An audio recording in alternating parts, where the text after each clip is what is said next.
Baik, kitab penawar bagi hati, sila buka muka surat 30. Kemudian kita buat khulasah sikit, baru kita sambung tajuk baru bab kelima muka surat 32. Itu yang dijanjikan pada pertemuan lepas. Sama-sama insya-Allah kita mulakan dengan ummul kitab Al-Fatihah. A'udzu billahi minasyaitonir rajim. Bismillahirrahmanirrahim. Alhamdulillahi rabbil alamin. Arrahmanirrahim. Maliki yaumiddin. Iyyaka na'budu wa iyyaka nasta'in. اهدنا الصراط المستقيم صراط الذين أنعمت عليهم غير المغضوب عليهم ولا الضالين. بسم الله الرحمن الرحيم. Alhamdulillahi Rabbil Alamin. Wassalatu wassalamu ala ashrafil anbiya'i wal mursalin wa ala alihi wa ashabihi ajma'in.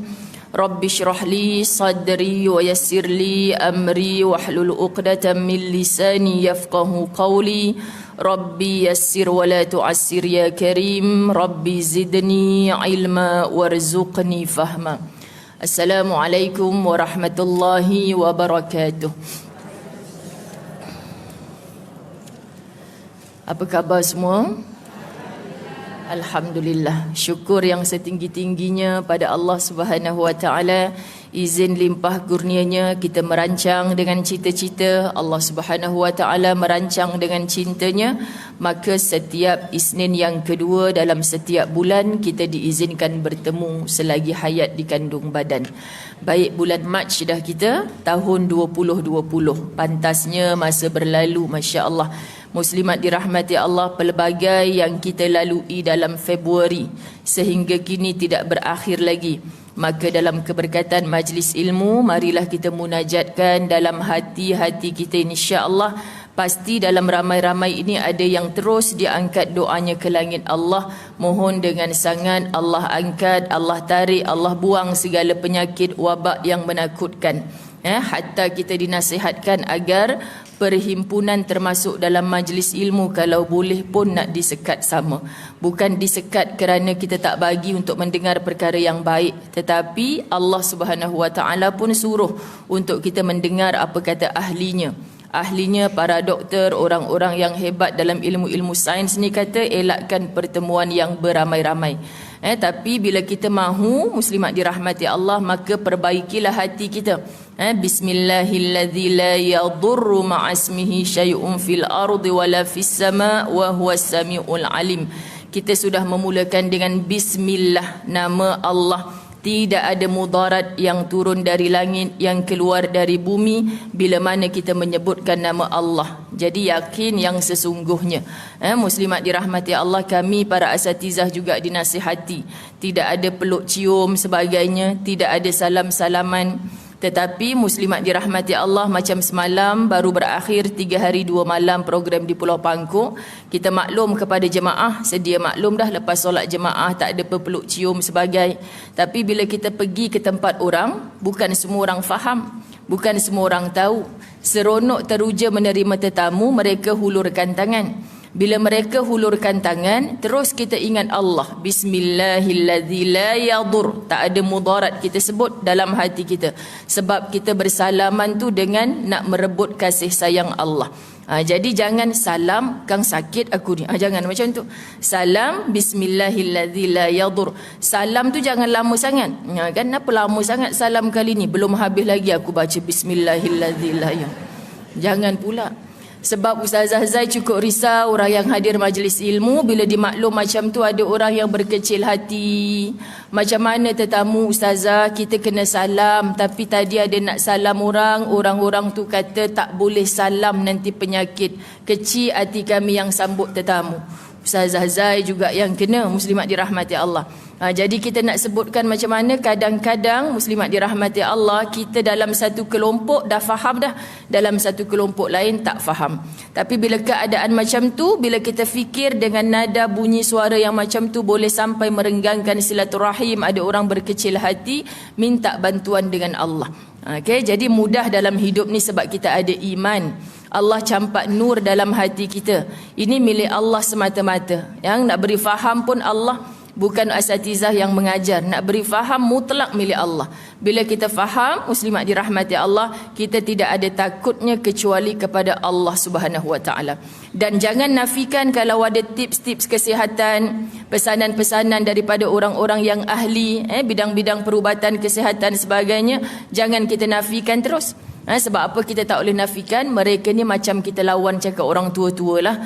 Betul ke Ustazah? Tak boleh duduk depan pintu, nanti tak dapat jodoh. Saya nak tanya ibu-ibu, dapat jodoh belaka kan? Yang kecil-kecil dulu duduk tepi tangga ni. Dapat. Syaratnya muslimat dirahmati Allah, jangan lawan orang tua ni, jangan lawan cakap dia. Sebab apa? Kadang-kadang nampak macam tak logik. Tapi selagi mana tak langgar perintah Allah, tak ada dalam Quran kata duduklah di tepi tangga, tak ada muslimat. Jadi kita kata selagi mana benda ni tidak melawan perintah Allah dan Rasul, apa je yang mak ayah kita suka, kita ikut, kita buat. Sama orang bercakap hal kesihatan itu ahlinya, jangan kita nafikan. Kalau jadi sungguh orang tinggal nak padan mukakan sahaja. Tapi kita bergantung Allahus Samad, Allah jua tempat memohon segala hajat. Allah jua yang tahu tadi kenapa orang hulur tangan, kita terpaksa sambut. Jangan jadi terpaksa sungguh, tapi ikhlaskan hati. Mudah-mudahan insya-Allah jagalah kebersihan. Islam dijaga oleh Allah dengan wuduk yang 5 kali. Kita tambahkan lagi, jangan jadi 5 kali. Sekarang kalau dalam keadaan berwuduk, indahnya yang masuk tadi boleh bertahiyatul masjid, yang masuk ni boleh niat i'tikaf kepada Allah Subhanahu Wa Taala. Keluar nanti kita batal wuduk sebelum kita memulakan apa saja perjalanan. Ini mungkin juga cara Allah nak beritahu pada kita. Ada dulu sahabat-sahabat Nabi yang dijemput masuk terus ke dalam syurga hanya kerana tidak ada saat yang dia tidak berwuduk. Suci diri dia. Jadi Islam ni tak payah sibuk dengan basuh tangan selalu. Lama dah diajar. Wuduk 5 kali sehari. Jadi dalam keadaan macam ni, alang-alang kita basuh tangan, berwuduklah. Maknanya lagi tambahkan lagi. Ustazah Zai hanya mencari hikmah di sebalik sesuatu. Maka nampaklah kekurangan diri, tak nampak kekurangan orang lain. Apa yang Ustazah Zai sebutkan sebenarnya kurang berwuduk kita ni dalam setiap hari. Ahlinya suruh kita berbasuh tangan sentiasa. Jadi yang kita kata bukan nak katakan tak betul apa dia cakap tu. Sebenarnya kita tak betul. Sebab sepatutnya memang kita ni kena sentiasa dalam wuduk. Allah dah ajar supaya mudah-mudahan kalau kita mati dalam saat apa, situasi apa pun, kita mati dalam keadaan berwuduk. Amin ya rabbal alamin. Muslimat dirahmati Allah, kitab penawar bagi hati versi yang Ustazah Zai bawa di Masjid Ibnu Abbas menamatkan bab yang keempat, cara mendapatkan sifat mahmudah. Kita dah belajar dah ni macam mana nak berlawan dengan hawa nafsu. Muslimat, sampai dalam bab keempat kita belajar mempunyai akhlak yang terbaik itu sehinggalah kita merasa lazat dengan amalan. Jadi kita nak bermuhasabah diri hari ini. Adakah yang kita duduk dalam majlis ilmu ini sudah terasa lazatnya? Yang kita berukhuwah bersaudara kerana Allah sudah terasa lazatnya? Yang kita berinfak, bersusah payah mengorbankan harta benda kita yang sedikit, muslimat dirahmati Allah, sudah terasa lazatnya?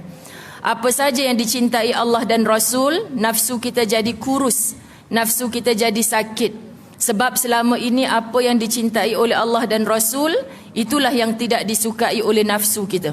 Maka setelah kita belajar, semakin tua, semakin meninggalkan maksiat, ingin bertaubat kepada Allah Subhanahu Wa Taala, kita makin berperang dengan nafsu sendiri. Berperang, muslimat dirahmati Allah, orang dewasa faham, bukan mesti sentiasa menang. Yang namanya perlawanan, peperangan, pertandingan, mesti ada dua pihak. Satu yang menang, satu lagi yang kalah. Jadi yang Allah Subhanahu Wa Taala nak tanya pada kita, sudah berusahakah berperang dengan hawa nafsu? Jangan kita tak pernah berlawan dengan nafsu sendiri.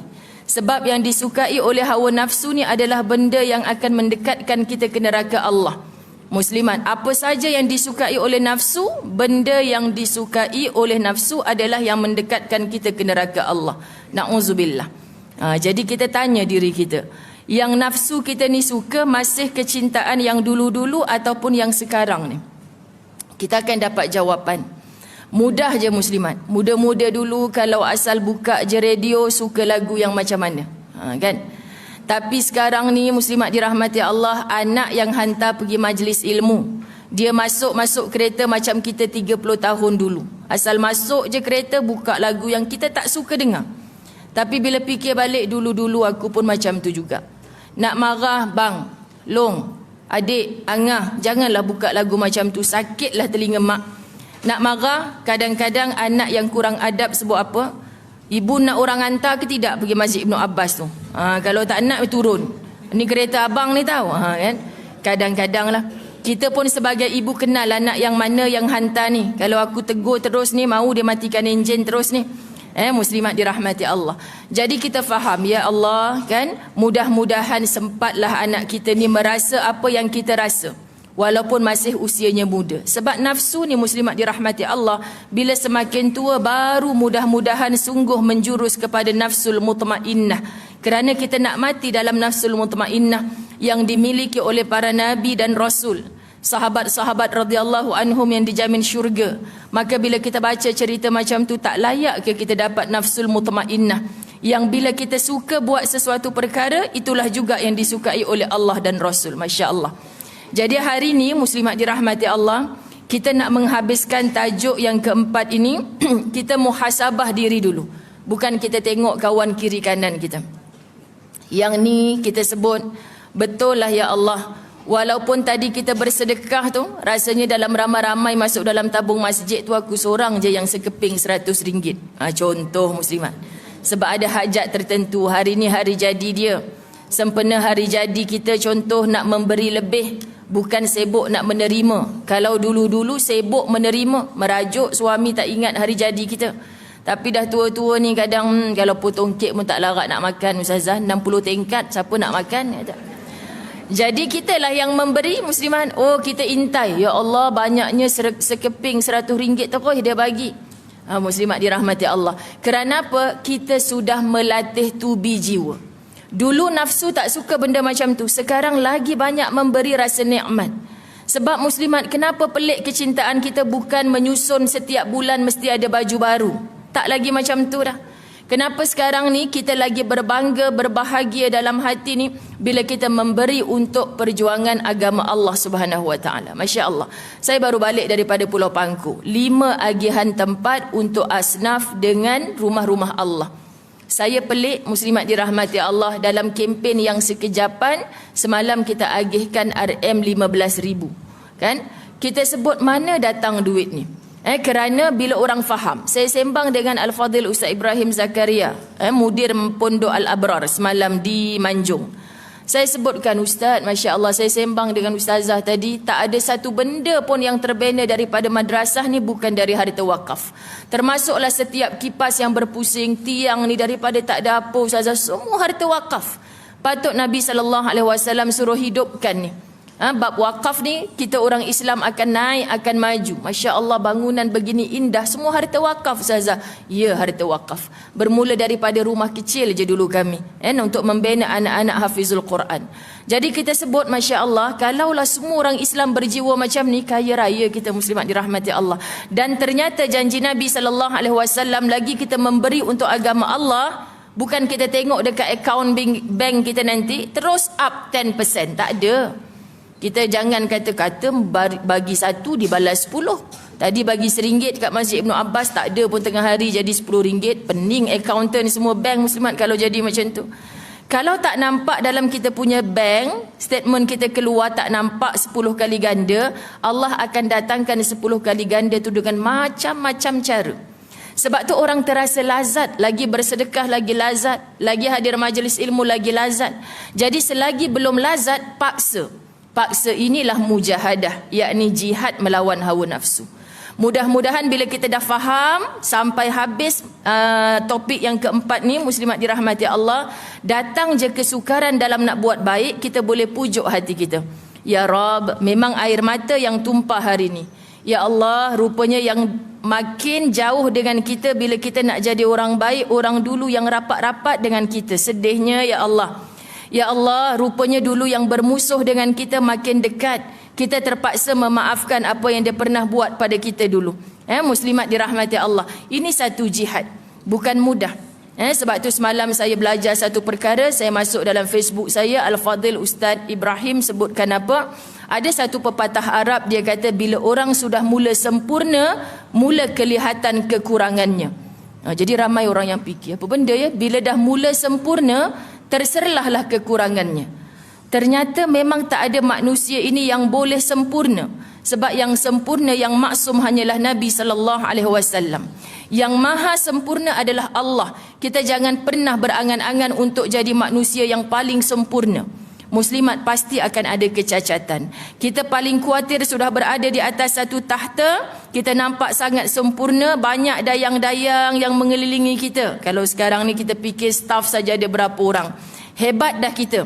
Rupa-rupanya mula terserlah ketidaksempurnaan. Kita takut dalam dia berada di atas tu sudah menafikan orang bawah. Dia terlupa dulu untuk mendaki ke atas, dia juga bermula dari bawah.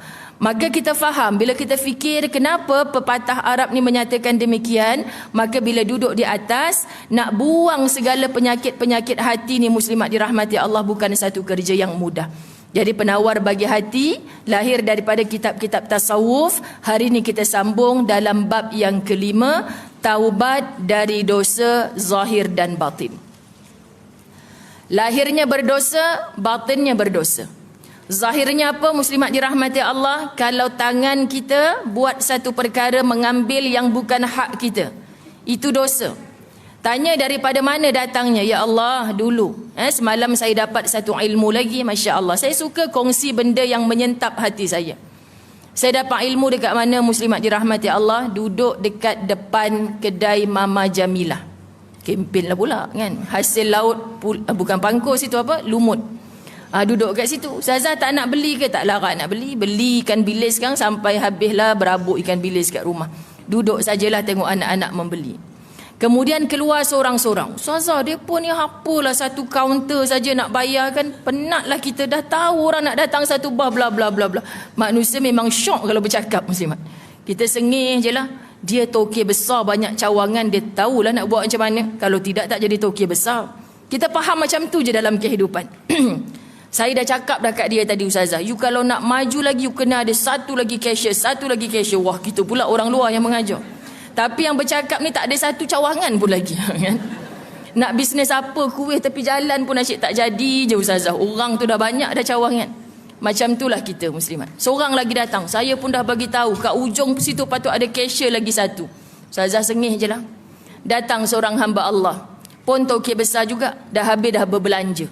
Saya dengar tadi Ustazah masa tengah beratur, orang-orang ni cakap, pergilah pasang satu cashier lagi. Saya pun senyum je. Akak senyum kat dalam, saya senyum kat luar. Saya cakap dia macam tu. Kerana apa, Ustazah? Saya meniaga dah 20 tahun. Restoran, kedai makan. Kita bagi cashier ni, Ustazah, dekat orang yang paling kita percaya. Tapi masih lagi. Saya kata meniaga, kalau hari ni modal saya 1,000, paling kurang mesti dapat masuk 1,500. Muslimat. Bodoh-bodoh pun 1,200 dia kata. Itu nama meniaga. Tapi kalau dapat 1,000, ya Allah, penat lelah kita ni nak dibayar dengan apa? Ni logik orang meniaga. Yang sedihnya bila kita jaga dapat 1,500 tu. Tapi bila orang lain jaga 900, 800, nak balik modal pun payah. Kenapa bila kita jaga ada duit tu, bila orang lain jaga tak ada? Dia sebut lagi, ni bukan orang yang jaga, Ustazah. Anak menantu sendiri pun kadang-kadang tak jadi. Tapi bila kita jaga, jadi pula dengan harga yang sama. Kemana duit tu? Jadi kita takkan berjaya kalau kita tak percaya pada orang. Kita nak jaga seorang-seorang, mustahil, kita banyak kerja lain lagi. Jadi saya serahkan urusan perniagaan saya ni kepada Allah. Percayalah orang yang nak jaga bahagian duit ni. Jadi bila sekali-sekala masa bayar gaji kita hin macam tu sajalah. Kalaulah kamu gunakan duit yang halal, mudahlah urusan hidup kamu. Tapi kalau kamu gunakan walau sedikit daripada sumber yang tidak halal, akan susahlah. Saya nampak berbelas staf ni, yang satu kejap belum tengah bulan dah minta gaji bla bla bla bla ni. Yang makin susah hidupnya, yang makin banyak selewengnya muslimat. Masya Allah, saya belajar daripada seorang kawan saya. Dia kata dia bagi satu cashier, minta maaf sebut, kepada seorang warga Indonesia. Dia sebut kan, yang bagus, bagus. Ustazah yang tak bagus. Dia berbelas tahun kerja, memang bagus. Dia kata bagus di mata bos dia. Tapi dah habis kerja berbelas tahun, balik ke Indonesia dapat banner satu banglo besar. Muslimat. Jadi bila dia dah berhenti, kawan-kawan dia dikirimi gambar sekarang ni rumah dia. Kawan-kawan dia tak tahulah batu api, tukang cucuk ke apa, hantar dekat bos. Bos, ini rumah dekat kampung hasil daripada sikit-sikit dia ambil duit bos masa jadi cashier dulu. Dia percaya muslimat dekat tu mustahil. Tapi hati dah mula ragu-ragu. Kawan tu tak kerja dah balik kampung. Lalu dia minta dengan Allah. Dia meniti masjid surau, tolong buatkan solat hajat setiap malam Jumaat. Tunjukkan ya Allah seandainya perkara ni betul. Meremang beroma dengar ni muslimat, kisah benar. Hangus terbakar rumah tu habis. Hangus habis terbakar rumah tu. Datang balik Malaysia, melutut dengan orang ni nak kerja balik. Sebab dia tahu bos dia percaya kat dia. Lalu dia tak terima dah kerja. Dia kata apa? Kalau benda yang selama kau kerja dengan aku ni buat benda betul, Allah takkan bakar rumah, takkan hanguskan macam tu. Barulah mengaku segala muslimat. Saya kata, sentap sungguh ni. Barulah kita check diri kita. Pernah tak kita seleweng duit bos kita? Muslimat. Sebab kita takut dekat dunia lagi Allah dah tunjuk. Maka bertaubatlah kita daripada dosa yang tadi kita tak mengambil hak kita. Kan gaji dah cukup. Kalau tak cukup, ada masalah apa-apa, dia kata sebagai majikan kerja dah berbelas tahun, mustahil dia tak tolong. Jangan mencuri. Jadi muslimat dirahmati Allah, minta lagi kerja, dia tak layan dah. Menangislah dia atas dosanya. Rumah pun dah terbakar, mak adik-beradiknya dah tak ada rumah tempat tinggal, muslimat dirahmati Allah. Dia kata kisah benar ni ustazah. Jadi bila berlaku pada kawan saya, benda yang macam ni je saya cerita pada staf saya. Dan saya percaya dia takkan meniaga selama 20 tahun, muslimat dirahmati Allah, tidak berjaya sampai sekarang ni kalau dia tidak meletakkan kepercayaan kepada orang lain. Macam mana orang nak percaya saya kalau saya tak percaya orang lain? Jadi makna muslimat bukan mudah. Ikutkan kita nak buat sendiri semua. Tetapi muslimat dirahmati Allah, tak ada kejayaan kalau tak dilakukan secara berjamaah. Susah orang Islam nak berjaya kalau hanya individu bergerak seorang-seorang. Jadi dalam jamaah harus ada kepercayaan. Dalam jamaah muslimat dirahmati Allah harus ada bersih hati. Jadi hanya duduk depan kedai semalam, Ustazah Zai pun dapat ilmu. Ini kuliah pertama. Jadi rasa dalam hati tu nak pindahkan kepada jemaah Masjid Ibnu Abbas. Jadi jangan tanya dalil perenggan keberapa tu Ustazah. Tak adalah. Supaya apa yang saya rasa semalam, nak sentiasa jujur, nak sentiasa hidup barakah, muslimat tak nak diazab di dunia. Kerana paling kita ngeri dunia kena azab. Azab tu rumah terbakar habis, hilang pekerjaan. Azab yang diawalkan. Nanti dekat akhirat kalau tak taubat, kena lagi sekali. Na'udzubillahi min zalik. Jadi sebab itu muslimat dirahmati Allah, kalau orang yang telah menerima hukuman di atas dunia, kita bukan bertugas untuk padan mukakan dia lah. Tapi kita istighfar, Tuhan aku ada tak buat macam tu? Azab tu, rumah dah banner cantik-cantik hangus terbakar. Lalu dia minta maaf, minta ampun. Ya, saya dah maafkan, tapi susah saya nak terima balik sebagai pekerja. Muslimat, mudah-mudahan dia terus bertaubat. Alhamdulillah, Tokey ni dulu maafkan kesalahan dia. Sebab bila berdiri di hadapan Allah, Allah akan tanya lagi, kenapa dulu mu buat macam tu? Aku dah minta maaf dah, tapi dia tak nak ampunkan dosamu kepada makhluk Allah. Allah takkan ampunkan selagi orang itu tidak maafkan kamu, tidak halalkan. Mujur dia tak kata selama tempoh 13-16 tahun jadi pekerja aku tu, engkau pulangkan balik setiap hari yang kau ambil berapa ringgit. Muslimat, sepatutnya bila kita bertaubatan nasuha yang dengan hamba-hamba Allah lain, kalau kita bersalah minta maaf. Muslimat, dah maafkan, pulangkan haknya. Jadi syukurlah kalau Tokey ni kata tak perlu pulangkan, dia maafkan. Ini malaikat ni muslimat dirahmati Allah. Sebab tu kalau orang minta pulangkan, kita bergolok gadai macam mana pun kena pulangkan. Sebelum Allah Subhanahu Wa Taala tuntut di mahsyar. Dia tersakiti dulu berbelas tahun. Macam mana aku nak maafkan kau sedangkan tuan badan dulu teraniaya? Jadi bila kita belajar daripada kisah orang lain, kita muhasabah diri kita, pernah tak melakukan demikian-demikian, perbaiki sebelum mati kita. Itu dosa zahir. Kaki kita muslimat, tanya pernah tak melangkah kepada perkara-perkara yang Allah tak redha. Kalau kita kata, ya Allah, kaki aku ni pernah banyak kali dibawa ke tempat maksiat. Macam mana kita nak bersihkan hari ni? Setiap kali kita bawa kaki kita ke tempat ibadah, tolonglah niatkan, ya Allah, mudah-mudahan ni setiap kali melangkah ke majlis ilmu dipandang oleh Rasulmu seperti perjalanan orang ke medan jihad.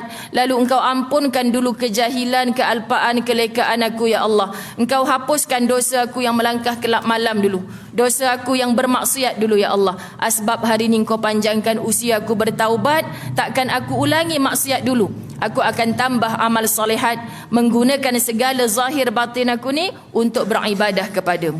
Jangan kita tak niat. Sebab tu orang ada ilmu muslimat, otak dia tak pernah kosong, hati dia tak pernah sunyi daripada niat beribadah kepada Allah. Contoh, kita keluar rumah tadi, bukan sebab nak dengar kuliah Ustazah Zai, satu je niat, itu je lah yang kita dapat. Itu pun bukan dapat semua muslimat, 1 jam setengah. Cik, apa tajuk kita hari ni? Entahlah mana, tak ingatlah Ustazah tu.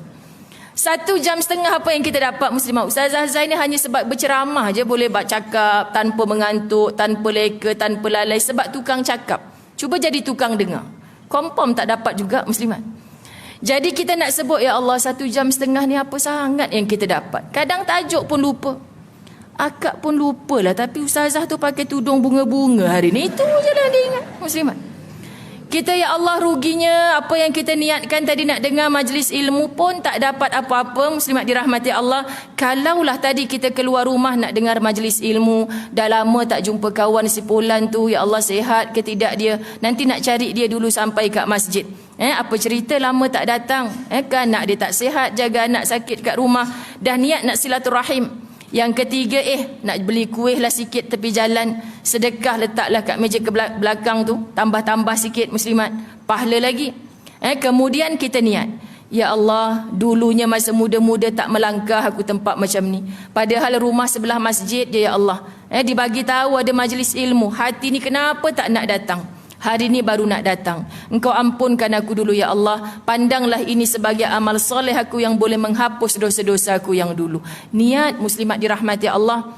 Jadi bagi Ustazah Zai, walaupun kita tak dapat apa yang kita belajar hari ni, kita dah dapat apa yang kita niatkan tadi. Duduk dalam majlis ilmu bersama malaikat-malaikat Allah. Sebab tu awal mukaddimah majlis ilmu saya mesti sebut jangan lupa berdoa ibu. Walaupun tidak mendoakan kawan sebelah kita, kita mesti, ya Allah, anak aku tengah jawab periksa ni kat luar negara, mudahkan dia, ya Allah. Dalam majlis ilmu tak ada doa yang terhijab. Sebab tu paling kurang kita tak dapat dalam 1 jam setengah ni ilmu, kita dapat sudah diaminkan doa-doa kita oleh malaikat Allah. Maka rugilah orang yang tidak hadirkan diri ke tempat yang dijanjikan barakah. Ini baru lahirnya muslimat. Belum lagi kita kata dosa lisan kita yang kita bercakap tak boleh patah balik. Telajak perahu boleh diundur, telajak kata muslimat dirahmati Allah, sebab nasi dah jadi bubur, tak boleh nak dinasikan balik. Jadi kita sebut macam mana, ya Allah, benda yang dah terkeluar ni, orang dah kecil hati dengan apa yang kita cakap. Benda yang nampak inilah semuanya dosa-dosa zahir kita. Masya Allah, dosa zahir puluhan tahun manusia boleh berubah. Ya muqallibal qulub, wahai Allah yang maha membolak-balikkan hati. Dulu orang tu jahatnya sungguh, sekarang baiknya dia. Dulu orang tu baik, tapi sekarang jadi manusia jahat, na'udzubillah. Ini semua ketentuan Allah. Kita hanya disuruh berusaha muslimat dirahmati Allah. Lalu hari ini kita berusaha apa? Untuk Allah ampunkan dosa zahir dan dosa batin kita. Maka kawan-kawan lain jumpa kita, wah, sejuk mata tengok engkau sekarang. Dulu-dulu kau main lagi, kau lah yang paling vogue sekali. Rambut macam ni, kawan-kawan kita. Dah jangan sebut lagi, aku tak suka nak dengar. Kita jadi malu disebutkan dosa silam. Ini taubat muslimat. Bukan dia terkikik-kikik, seronok balik. Kan kita dulu, kita pula cerita balik seronok. Seronok dengan dosa silam itu sebenarnya kamu belum lagi berpisah dengan maksiat yang pernah kamu buat. Faham ya muslimat dirahmati Allah? Ya Rab, kita kadang bergurau tapi terlebih gurau. Muslimat, dia share pula gambar-gambar lama kita tu. Jangan raikan, jangan seronok. Sebab sekarang kita telah menyesal. Menyesal ini bukan secara zahir. Ya, zahir dah berubah. Dulu tak bertudung, sekarang dah bertudung. Muslimat. Tetapi batinnya masih merasa bangga dengan kecantikan kita dulu yang membuka aurat. Itu belum lagi bertaubat dari dosa secara batin. Masya Allah. Kita solat, tapi disebut Allah dalam Quran, yura'un, sembahyang kamu tu untuk diperhatikan oleh orang lain, termasuk dalam ibadah yang riak. Kita sedih bila kita beramal tidak dipuji, tidak dijulang, diangkat nama kita. Itu rupanya masih beribadah bukan lillahi ta'ala. Jadi zahirnya banyak dah berpahala muslimat, tetapi batinnya masih banyak lagi dosa kepada Allah. Sampai umur yang macam inilah kita nak bermuhasabah diri. Ya, dosa zahir mungkin sudah clear habis insya-Allah. Geram juga ni nak cakap, sakitkan hati orang macam dulu, tapi dah macam-macam belajar, pilih untuk diam ajalah. Ramai muslimat alhamdulillah, tahniah. Kaki diajak oleh kawan-kawan lama, pergilah sekali je. Hati kata walaupun sekali je ya Allah, kalau mati aku kat tempat yang sekali aku nak buat, dah lama aku tinggal. Terus kita berhenti. Batin kita sudah terhindar daripada dosa. Zahir kita terhindar daripada dosa. Tapi batin sedih, kawan share pula gambar sama-sama membuka aurat. Muslimat dirahmati Allah, dalam umur macam ni masih mengulang-ulang maksiat dulu. Kita pula rasa sedih. Maknanya muslimat, kita belum seronok, belum merasa lazat dengan perubahan baru ibadah yang kita lakukan hari ini. Sebenarnya batin kita belum lagi minta Allah Subhanahu Wa Taala gugurkan daripada dosa-dosa. Jadi kita nak belajar diri kita, betul ya Allah tadi sedekah sudah betul lillahi ta'ala ke? Tadi sampai-sampai orang lain belum datang lagi, tapi kita seorang saja yang mengamalkan amalan sunnah, sudah betul-betul ikhlas ke kepada Allah? Betul ya Allah selama berpuluh tahun khidmat buat kerja di rumah Allah, tapi ternyata setelah 10 tahun orang tak terima kasih pun ya Allah, merajuk, sedih, sayu hati. Adakah itu hati kita sudah diampunkan dosa oleh Allah? Yang ini tak ada siapa dan Allah. Betul muslimat? Bab zahir ramai orang boleh puji. Wah, bagusnya kau, dulu tudung nampak leher lagi, sekarang tudung dah labuh tutup dada. Kita pun kembang, minggu depan datang kuliah pakai telekung terus muslimat. Itu masalah tu kita. Tapi berapa ramai orang yang na'udzubillah diheret di mahsyar Allah ke kancah lubang-lubang neraka. Malaikat yang tanya dengan Allah. Muslimat, malaikat yang tanya pada Allah. Saya setiap kali nak ulang benda ni memang rasa di jiwa. Malaikat tanya pada Allah, ya Allah, kenapa diheret ke neraka? Aku dulu jadi saksi ni orang yang banyak buat kebaikan ni. Engkau hanya catat apa yang kau nampak, tapi engkau tak tahu apa yang ada di dalam hati dia. Rasa muslimat, ya Allah, kalau nanti dekat mahsyar aku dibegitukan, ya Allah, orang semua nampak buat baik ni, tapi selagi tak betulkan hati kita muslimat, macam mana Allah nak jemput kita masuk dalam syurga? Innallaha alimun bizatis sudur. Bersedekah tapi untuk dipuji, beramal soleh tapi untuk dipandang oleh manusia. Apa tanda kita nak amalan kita dipandang oleh manusia? Kita sedih kalau apa yang kita buat tidak dijulang angkat, dipuji oleh makhluk Allah, termasuk kadang-kadang oleh suami sendiri. Masya Allah muslimat, pagi tadi sebelum datang ke sini surah Mumtahanah dibahaskan dalam Tanyalah Ustaz. Saya kata wanita diuji memang macam ni cara mudahnya nak masuk syurga. Taat Allah, taat Rasul, taat suami. Tapi kadang-kadang kecil hati dengan suami. Memang fitrah manusia muslimat dirahmati Allah, kita suka untuk dipuji. Tapi bukan semua suami begitu. Jadi merajuk tak masak seminggu. Sebab kena kata garam, kilang garam tutup ke? Kan? Saya terasa dia cakap macam tu, Ustazah, tanta dah jumpa tukang masak baru. Akak jangan sensitif sangat ni. Muslimat, sensitif sangat kita kadang-kadang muslimat. Rupanya bila kita mengharapkan itu, sebenarnya kita tidak lagi masak tadi, khidmat tadi kerana Allah suruh. Nak cek diri kita sangat mudah. Abang balik tak tengah hari ni? Balik, kan abang dah kata pagi tadi nak masak special lah, lama tak masak. Tiba-tiba kita tunggu dah Zohor, muslimat tak balik pukul 3 dah, abang balik. Ya Allah, abang lupa nak bagi tahu, abang meeting tadi dah makan tengah hari. Ni aku rasa nak terlangkupkan periuk segala ni. Macam tu. Tak apa, simpan abang makan malam nanti. 10 malam tak balik lagi muslimat. Kita masak special dah untuk dia. Telefon dah lagi, bukan nak marah-marah. Kita tanya, bang, saya tahu dah abang balik ni mesti dah letih, tak makan dah. Saya minta izin nak hantar ke rumah sebelah walaupun niat saya tadi masak untuk abang. Contoh, dia kata bagus juga pergi hantar dekat jiran sebelah. Pahala khidmat untuk suami dah dapat dah, ditulis di sisi Allah. Tapi muslimat dengan kita marah-marah, dia datang kita hempas pintu pula, kata nak balik makan tak balik makan, kan? Terpaksalah saya bagi kat rumah sebelah. Dah tak jadi pahala muslimat. Saya kadang-kadang muhasabah benda macam ni, ya Allah, inilah yang dikatakan dalam kitab Penawar Bagi Hati versi yang kita sedang hadapi ini, taubat dari dosa lahir dan batin. Jangan sampai muslimat kita rasa kita beramal baik dah, tapi nanti bila diheret ke neraka, malaikat pun pelik. Kenapa aku dulu yang catat kebaikan-kebaikan ni? Tapi Allah kata tak, aku tapis mana yang benar-benar ikhlas baru jadi tiket untuk ke syurga Allah. Sebab itulah macam mana air mata Ustazah jatuh bila baca Quran dan hadis Nabi demikian, saya nak pindahkan rasa itu muslimat. Sebab kita rasa kita ni macam baik dah, tapi rupanya di sisi Allah belum lagi baik. Bertaubatlah, ya Allah, aku dah sangka buruk pada orang ni. Ya Allah, aku dah riak dah ni. Ya Allah, aku dah ujub dah ni. Ya Allah, aku dah takabur dah ni.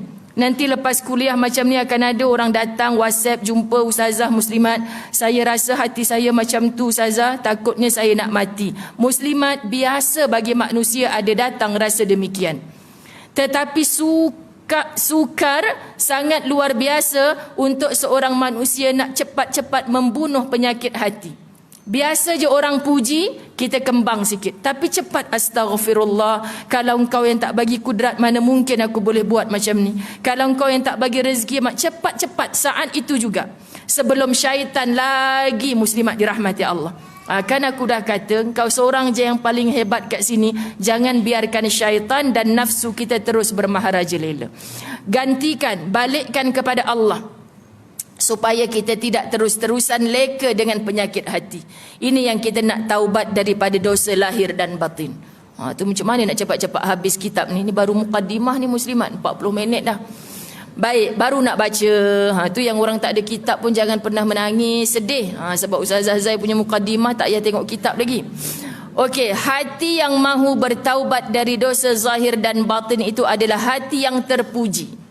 Muslimat, kalau kita dah rasa taubat dari dosa zahir, dulu tak tutup aurat, sekarang tutup aurat, ini yang terbaik. Tetapi kitab ni jelas menyatakan dari dosa zahir dan batin. Muslimat, kalau kita rasa dengan dipuji baru kita rajin untuk beribadah kepada Allah, itu sudah dosa hati. Kan ada orang yang memang rajin, Ustazah dia tu memang kena jack sikit, jangan kipas Ustazah, aircon terus pasang kat dia. Memang dia akan rajin, kasut-kasut Ustazah semua dia akan gilap, kan? Pelik dah pula ni muslimat. Tapi dia tu Ustazah, kalau kita tak jack dia, memang dia akan duduk je lah. Ada jenis manusia macam tu. Kalau muslimat sudah mula berasa hati demikian, cepat-cepat taubat. Ini penyakit batin. Kerana bukanlah suatu perbuatan yang senang untuk menyuruh seseorang itu bertaubat dari dosanya. Kita boleh nasihat orang bertaubat lah. Berapa ramai ibu-ibu yang pencen-pencen 60-an jumpa Ustazah. Ustazah baru ni kami buat reunion. Ustazah 40 orang datang, 4 orang je lagi tak pakai tudung. Sedihlah Ustazah. Kita pun sembang, ngopi sama-sama. Kau bila nak bertaubat ni kan? Aku taubat lama dah. Dia jawab pula muslimat. Dia jawab pula, taubat apa rambut masih menggerbang lagi macam ni? Kita cakap Ustazah direct je, tak ada tapis-tapis dah. Dia kata, dah tua-tua ni takkan tak faham. Tapi dia kata hati aku baik, korang yang tutup-tutup ni pun belum tentu baik lagi. Kena ingat muslimat dirahmati Allah, dosa ni dari zahir dikira Allah, dari batin dikira Allah. Sepatutnya kita jangan, saya dah tak nak dah nasihat dia lagi Ustazah. Dia fire saya sampai macam tu, malu saya. Yang kita ni Kak, syukur sudah secara zahirnya betul-betul bertaubat kepada Allah. Tapi hati-hati, takut betul apa yang dia cakap. Dia zahirnya belum lagi, tapi batin yang korang yang tutup-tutup ni belum tentu lagi. Masya Allah, kita takut muslimat. Kita ni pula bila balik membawang pula makcik yang belum pakai tudung tu.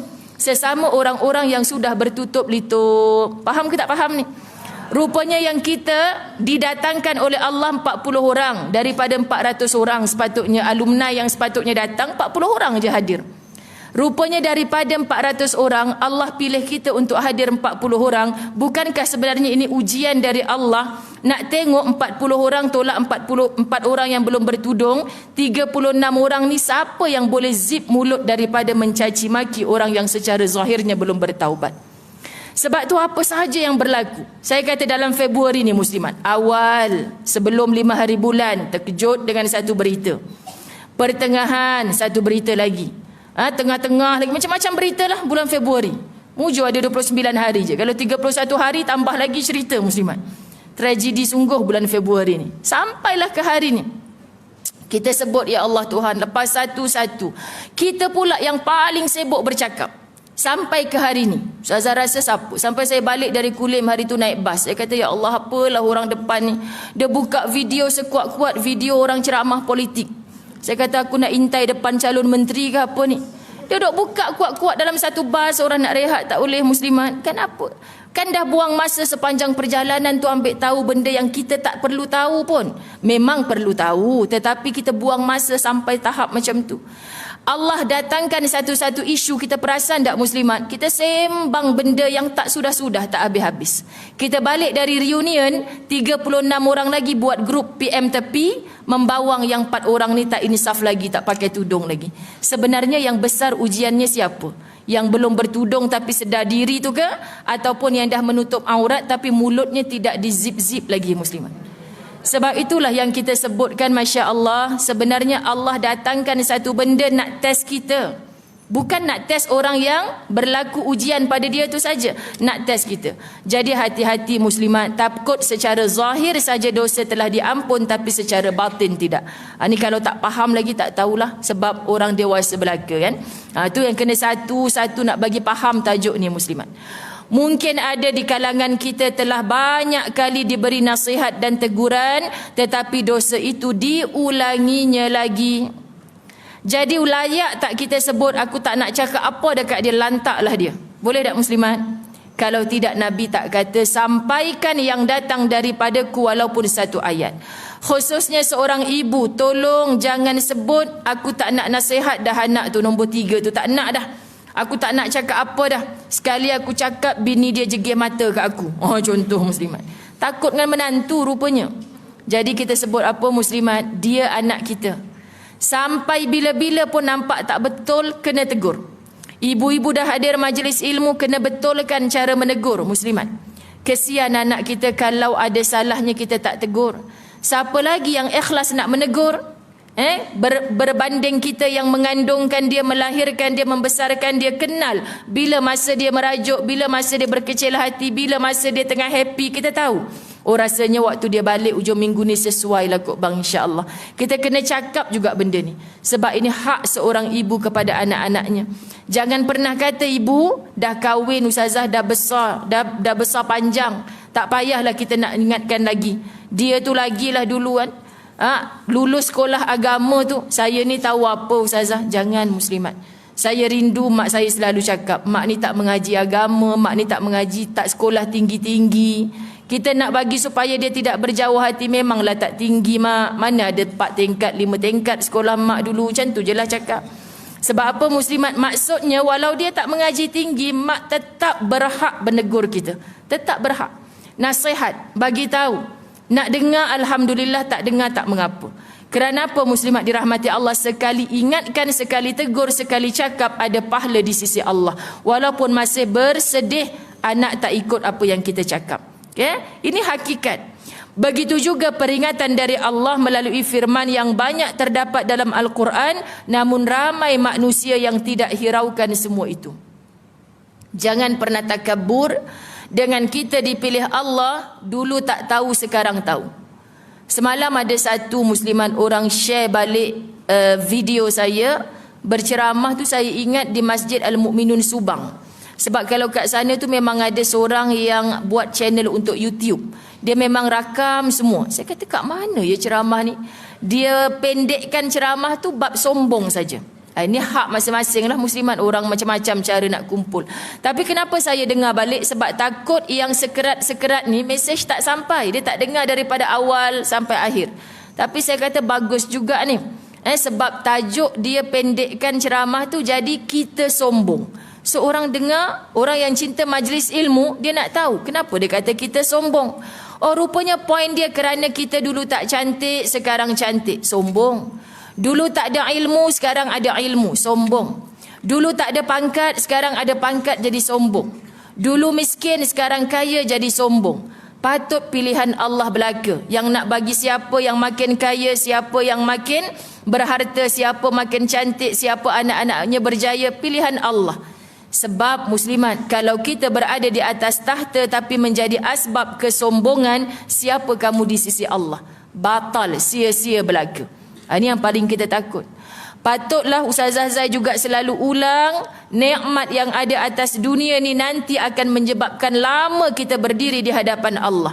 Lagi banyak nikmat, lagi lama berdiri di hadapan Allah. Orang dah banyak dah berduyun-duyun masuk syurga. Kita masih disoal jawab. Summa latus'alunna yauma idzin 'anil na'im. Kemudian kamu disoal latus'alunna yauma idz, pada hari itu tentang nikmat yang kamu dapat. Rupanya nikmat inilah yang buat kita sombong. Tapi dengan nikmat makin syukur, insya-Allah muslimat dirahmati Allah. Allah juga ada semua jadual-jadual detail satu persatu, ya, dengan kekayaanmu apa yang kamu gunakan. Patut kata Nabi, setiap sen akan ditanya oleh Allah. Muslimat, setiap waktu yang kita belanjakan, yang kita gunakan akan ditanya oleh Allah. Kita nak lari kot mana lagi muslimat? Tak mungkin boleh lari. Kat dunia boleh lari, dekat akhirat kita tak boleh lari. Allah mengharamkan arak contoh. Tetapi ramai di kalangan orang Islam minum arak meskipun di khalayak ramai. Masih ramai. Kita percaya dia Islam tetapi dia tidak beriman kepada Allah. Itu beza muslim dengan mukmin. Ramai yang muslim masih bermaksiat kepada Allah. Tapi kalau mukmin muslimat sudah tidak bermaksiat kepada Allah. Dari segi zahir. Tapi batinnya hanya kita dan Allah saja yang tahu. Sebab tu kita nampak ramainya orang Islam. Kat mana orang Islam? Dekat dalam Masjid Ibnu Abbas. Tapi di hati ni siapa yang tahu tahap iman masing-masing muslimat? Tak ada siapa yang boleh menerakakan, mensyurgakan orang lain. Tak ada siapa. Orang baru usik kita sikit, kita kata neraka lah tempat dia tu. Jangan muslimat. Rupanya bila kita muhasabah balik, kenapa didatangkan orang macam tu yang menyakitkan hati aku ni, ya Allah? Rupanya Allah nak test sabar aku bila dah sampai level macam ni tahap mana. Ini muslimat. Pandang semua benda yang berlaku tu di sebalik ada hikmah. Pandang secara positif, maka akan positiflah kita. Allah Subhanahu wa taala mengharamkan wanita menampakkan aurat mereka, tetapi perbuatan ini berlaku dengan berleluasanya. Tadi kan yang reunion 40 orang, 4 orang tak pakai tudung lagi, dia sebut, "Napalah ustazah, bukan rambut lawa macam dulu. Rambut palsu belaka tu." Dia boleh jawab, "Aku tutup aurat lah." Tutup dengan apa? Tutup dengan rambut palsu. Tu pelik sungguh. Ada juga orang tanya soalan macam ni muslimat. "Ustazah, kita dah botak ni, botak kan? Kita memang dah tak ada rambut. Jadi kalau kita keluar rumah kita pakai rambut palsu tak apa kan? Sebab tu bukan rambut kita." Pelik dah. Acik, sebab itulah rambut ini adalah mahkota perempuan. Kenapa mahkota muslimat? Cuba nenek 70 tahun, 80 tahun berjalan dengan rambut palsu yang ikal mayang belakang. Seorang lelaki ikut dekat belakang. Dia boleh nampak tak ni 70 tahun ke 80 tahun? Tak boleh nampak. Dari belakang piwit macam tu dah muslimat. Kan? Tapi bila pandang depan, berkedut rupanya. Maknanya dengan rambut tu boleh menaikkan syahwat lelaki. Sebab itulah disuruh tutup. Masya Allah. Allah lebih tahu daripada rambutnya saja muslimat. Belum lagi kulitnya. Kitab 50 wasiat Rasulullah untuk wanita ada satu yang mengejutkan muslimat. Kita Ustazah Zai ada BFF, contoh perempuan. Kalau ustaz pergi outstation, contoh muslimat tidur rumah dia. Contoh, ni bukan kisah benar lah, tak ada kerja saya nak tidur rumah kawan apa semua. Tiba-tiba suami balik, saya cakap, "Tidur mana? Abang tak ada 3 malam ni." "Tidur dengan sahabat tu lah bang." "Bang tahu tak, ya Allah, saya tidur dengan dia masa betis dia terselak tu, walaupun dah umur 44 tahun, putih gebu lagi betis dia rupa." Contoh muslimat. Kita menceritakan sahaja aurat dia pun satu dosa bagi kita. Belum lagi suami kita nampak. Kenapa dosa besar? Nabi suruh bertaubat atas dosa ini sebab suami kita manusia lelaki juga. Yang biar betul bertutup labuh macam tu, isteri tidur dengan dia terselak betis nampak putih gebu. Ya ke tak iya ni? Sebab itu dalam kitab tersebut, jangan terkejut wahai wanita, kadang-kadang yang menduakanmu adalah sahabat karibmu sendiri. Wih, terkejut kita muslimat. Apa pula maksud kitab ni? Sebab bila kita selalu cerita kecantikan orang lain, wanita lain, aurat lain kepada suami kita muslimat, akan mendatangkan rasa di dalam hati dia nak tahu sungguh, nak kenal sungguh. Jadi orang yang ada agama tak akan mencari secara haram, akan mencari secara halal. Nanti datang nangis-nangis, ustazah saya tak sangka yang ambil suami saya kawan baik saya sendiri. Saya terus datang, patut datang hadis Nabi, jangan ceritakan tentang aurat orang lain kepada orang lelaki yang kamu rapat. Kadang-kadang, ya Allah betul juga kita cerita pasal rambut kawan kita panjang mana. Sebab tu muslimat dirahmati Allah, kita tak boleh bercerita tentang aurat orang lain. Apatah lagi zaman fitnah sekarang ni, kita tak cerita. Tapi kita sedang bereksersis sama-sama. Contoh, memanglah pakai tudung dah insaf ni. Tapi mana ada orang berzumba, bereksersis pakai telekong? Tak ada muslimat. Sudah pastinya walaupun menutup kepala, tapi nampak bonjolan di mana-mana. Bonjolan. Yang mengajar pun perempuan ustazah. Apa salahnya? Sudah tahu yang mengajar pun perempuan muslimat, janganlah kita share pula gambar tu dekat orang lain. Sebab apa muslimat? Tak pasal-pasal suami kita tengok, ni geng awak yang exercise malam. Ya Allah, teruknya macam ni rupanya paha dia. Kerana apa boleh nampak muslimat? Sebab kita kata tertutup. Rupanya inilah fitnah yang paling besar. Kita tak tahu, Masya Allah muslimat. Islam dah mengajar cantik dah. Patutlah bila kita sebut, kenapa ada orang yang boleh membuka aurat dengan mudah sahaja. Dan kita muslimat dirahmati Allah nak tahu pakaian kita ni sebenarnya muslimat adalah dengan pakaian yang kita ready to solat. Macam pakaian kita di Madinah, Mekah. Baru ni suami saya juga balik. Dia cerita. Budak-budak ni semua cakap kan, Ustaz tu si Polan tu ... nama artis yang popular lah disebut. Abang kata pandai-pandai lah kamu. Ya Ustaz, suara dia pun kita kenal. Dia pakai niqab muslimat, pakai niqab. Lepas tu naiklah jemaah semua atas bas. Ustaz tertinggal botol air, patah balik dekat tempat mereka berhimpun tadi. Orang dah tak ramai, artis ni pun buka dah niqab. Sebab tadi mungkin takut orang kenal, bergambar bersalam dengan dia. Kemudian dia kata, kan Ustaz tegur lah. Tegur juga muslimat tanya. Lepas tu dia kata apa?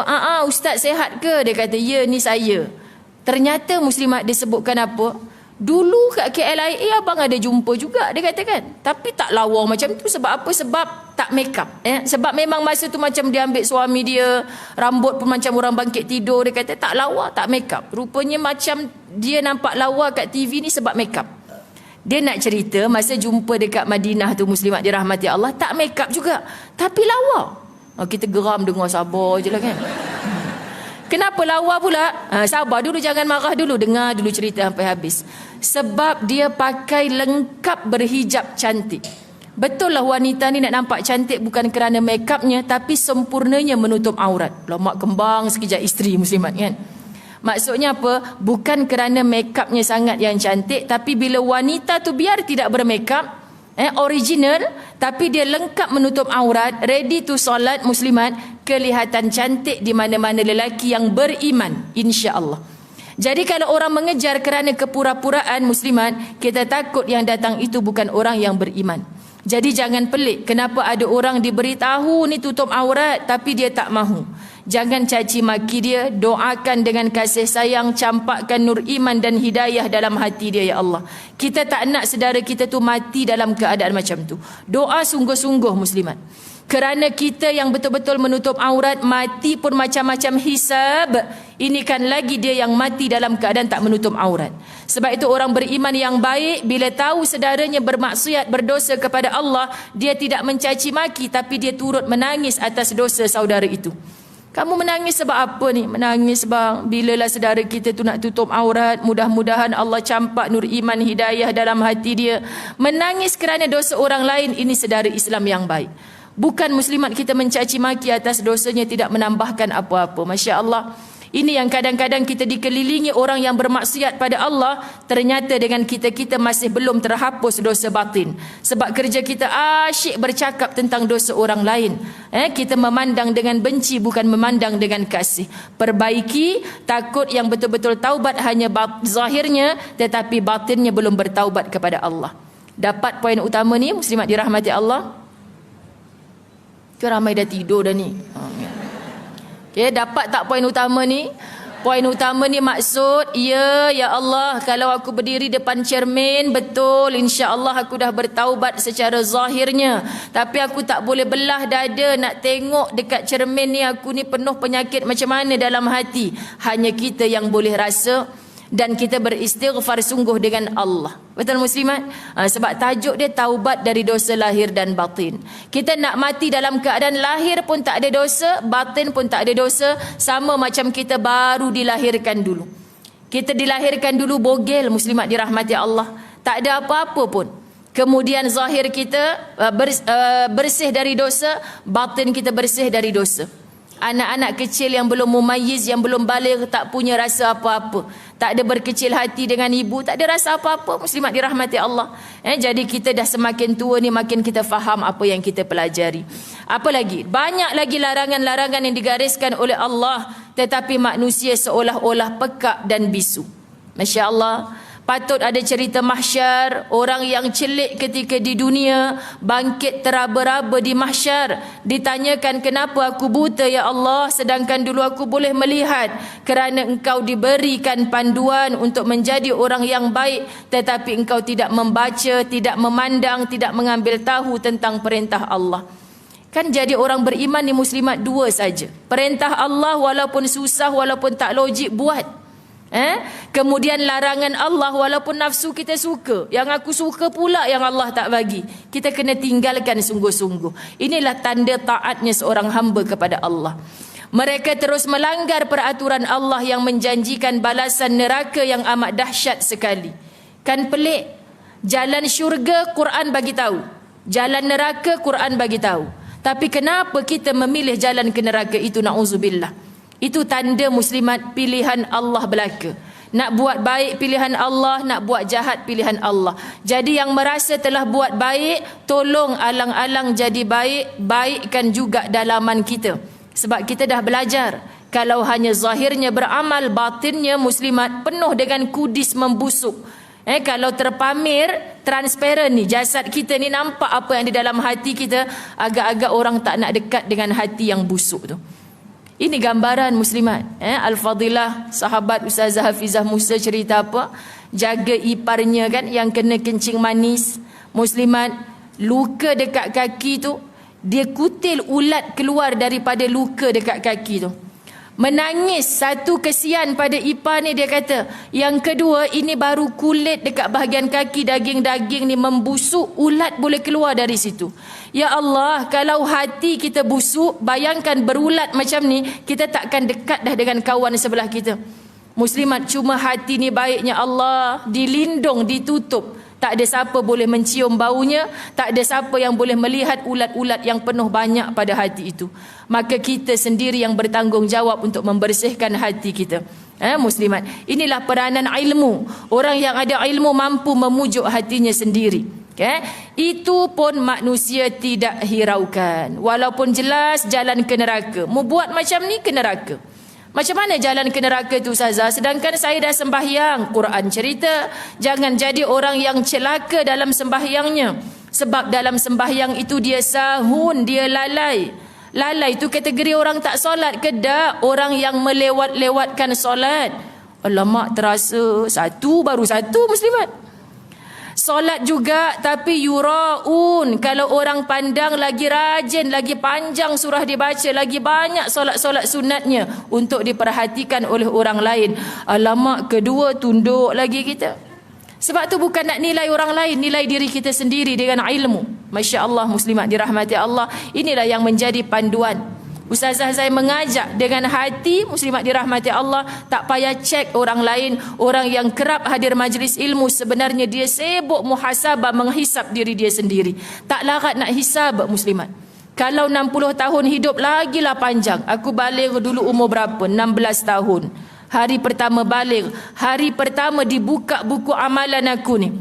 Tempoh setahun pertama balik agaknya jalan syurga banyak ke jalan neraka. Masa 10 tahun, 26 tahun umur, apa agaknya jadi pada buku amal?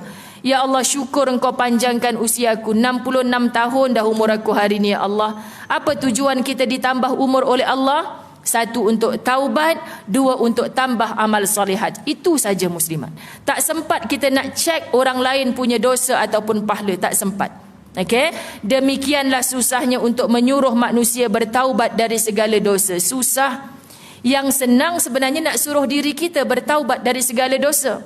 Sebab kita yang tahu dosa apa yang kita buat. Muslimat, ketika kita mendoakan ibu ayah kita, Allahumma ghafirli wali walidayya warhamhuma. Ada orang yang boleh berdoa kalimah yang biasa ini, muslimat, semua orang Islam hafal. Tapi ada orang yang berdoa dengan air mata yang jatuh. Kenapa dengan air mata yang jatuh? Rabbi ghafirli, Engkau ampunkan aku wahai Allah. Wali walidayya, gambar dekat kepala ni kedua orang tua kita ni jenis macam mana? Arwah mak dulu dengan mak dia macam mana? Arwah mak dulu dengan suami dia macam mana? Arwah ayah dulu bekerja, dia dapat rezeki yang macam mana? Tergambar seorang anak menangis atas dosa kedua orang tuanya, merintih dengan Allah, tolong ampunkan mak kalau tak sempat bertaubat dulu ya Allah. Tolong ampunkan ayah yang dulu sampai ke mati dia mengejar harta yang haram. Kita bukan nak cerita pada orang lain, kita bermunajat dengan Allah. Aku nak jadi anak yang soleh, solehah. Mak ayah aku tak boleh angkat tangan bertaubat kepadamu, duduk di alam kubur. Maka doa aku ini, ya Allah, Engkau ampunkan dosa mak ayah aku kepadamu dan kepada orang-orang yang di sekelilingmu, itulah hamba-hambamu. Subhanallah muslimat. Tak ada satu doa yang diajar oleh Nabi yang datang dari Quran tidak bermanfaat. Tapi kita tidak mendalami. Rabbighfirli wali walidayya, panjangnya kuku aku ni. Tapi minta ampun untuk orang tua, tak ada roh, kesian. Inikah kita mendakwa kita anak soleh solehah? Tak tergambar di lisan kita, tak tergambar di minda kita muslimat apa dosa mak ayah yang dulu tak sempat bertaubat. Hatta ada hari ni orang menangis, mak saya mati ustazah dalam keadaan tak tutup aurat. Selama hidupnya tak tutup aurat. Tak payah cerita, tak payah canang hatta pada ustazah. Pohonkan ampun, mana tahu barakah doa anak yang soleh. Muslimin muslimat dirahmati Allah. Kita sebutkan apabila kita faham dosa ini sangat membebankan, kita tak sempat nak hitung dosa orang lain. Tapi orang yang sibuk menghitung dosa orang lain, dia tak sedar betapa bila dosa hinggap pada kita ni sangat berat. Kalau malaikat nampak orang yang lalu berdosa ni muslimat, malaikat memang nampak kita, kita tak nampak malaikat. Okay, seandainya minta maaf kalau ustazah gambarkan saya sekarang ni malaikat. Contoh, sekejap lagi orang bangun, saya pandang, Kak Teo, ustazah jom minum, saya buat tak tahu sebab apa. Ya Allah, yang tudung hitam tu kenapa jalannya sampai kepala kat bawah ni? Ada yang bongkok muslimat, takkan jumpa orang yang tegak dalam berjalan. Pandangan malaikat. Kerana apa muslimat? Lagi banyak dosa di pundak dia, lagi berat dia berjalan. Sebab tu Allah panjangkan usia. Biar kudrat dah tak boleh berlari ketika bersa'i, tak boleh kukuh masa bertawaf, tapi hatinya kuat, ya Allah, Engkau panjangkan umur aku untuk aku bertaubat. Walaupun tubuh dia memang zahirnya bongkok, tapi malaikat boleh pandang makin lama makin tegak. Sebab apa? Makin tua makin bertaubat kepada Allah. Faham tak maksud? Muslimat dirahmati Allah. Cuma Allah hijab mata kita ni, tak nampak. Kalau nampak, lagi jahatlah Ustazah Zai. Ish, ketua muslimat saja, tapi jalan kepala ke bawah tu cium tanah. Banyak dosa ni, contoh muslimat. Sedangkan yang kita tak diberi nampak ni pun macam-macam sangka-sangka kita. Betul tak? Allah hijab kita daripada melihat dosa orang lain. Dosa ni bukan untuk diceritakan pada orang, tapi diceritakan kepada Allah. Itulah sebaik-baik kita mengadu, aku menyesal ya Allah. Demikianlah susahnya untuk menyuruh manusia bertaubat dari segala dosa. Cuba gariskan kalimah, lebih-lebih lagi dosa yang dilakukan itu telah menjadi satu kelazatan bagi dirinya. Allahu Rabb muslimat. Ada orang yang Qurannya khatam tiap hari. Ada orang yang puasa sunatnya tak tinggal. Ada orang yang harta dapat, dah tak ada nak beli baju baru, dah tak kisah nak besarkan rumah, dah segala-gala okey. Dah tak heran dah muslimat dirahmati Allah, harta infak. Tetapi yang paling kita risau muslimat, ada satu benda yang dia lazatkan dalam hidup ni, dia tak boleh berpisah. Antara contoh, meniaga tapi terlibat dengan rasuah, meniaga tapi menipu. Hari ni nampak zahirnya beramal dah, tapi yang tu dia jadi kaya raya ni sebab aku menipu selama 20 tahun meniaga ni okey je. Dia dah rasa lazat. Mungkin Allah boleh hapus, Allah boleh pejam mata je dengan amal soleh dia yang lain. Kita ialah boleh pejam mata muslimat.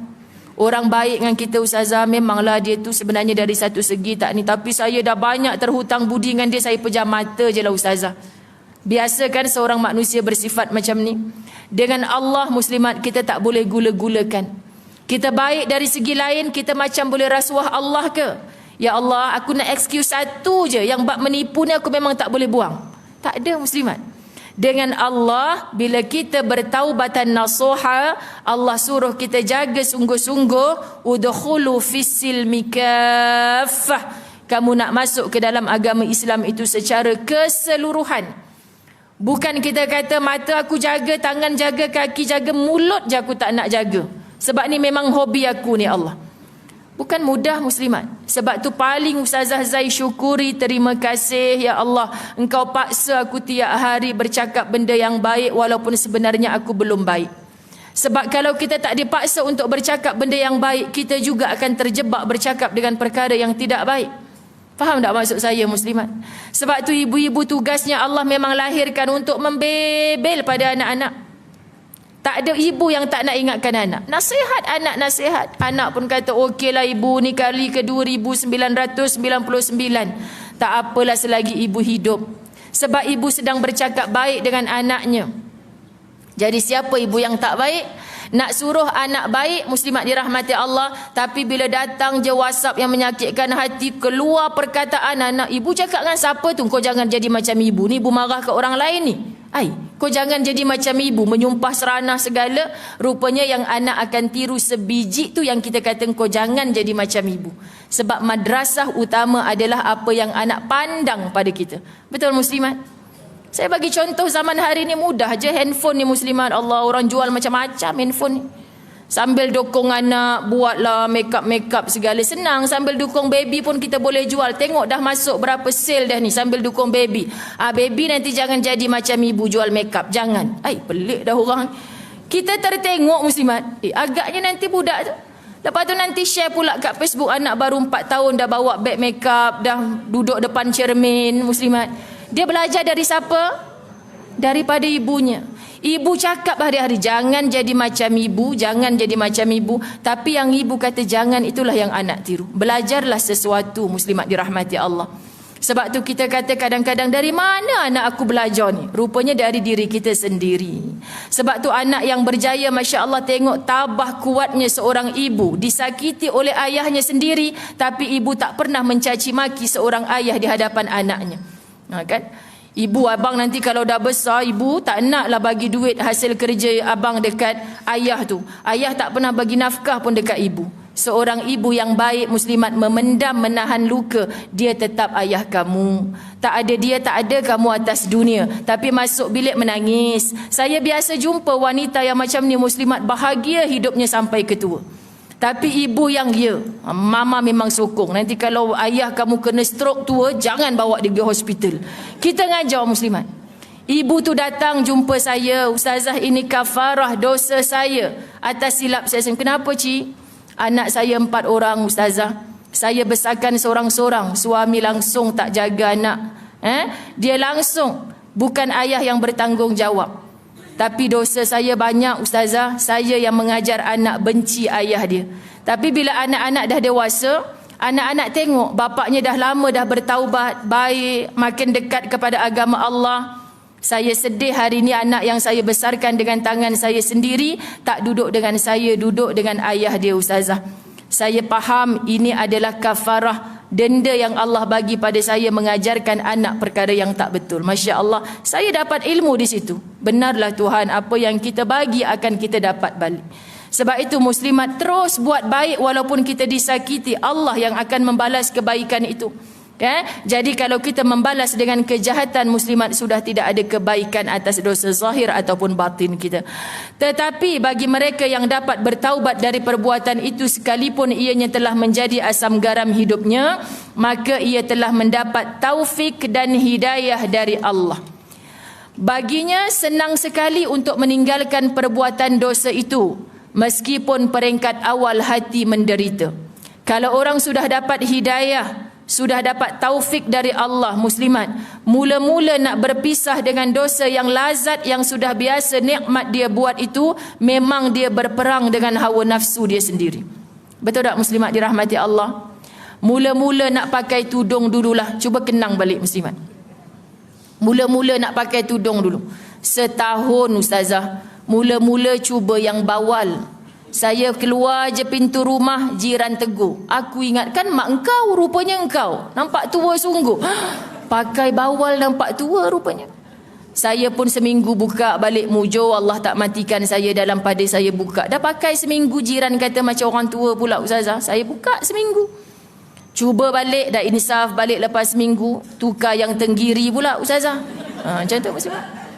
Sampai kat pejabat, orang kata, apa macam orang tercekik engkau ni? Oh, kawan pejabat pula. Tukar, buka balik. Ingat senang ke? Ini kisah benar muslimat. Kita gelak. Tapi seorang artis jumpa ustazah saya dulu, ustazah mula-mula nak join majlis ilmu ni, orang dah start, semua saya duduk pintu belakang. Kalau saya sebut nama dia, orang terkejut muslimat.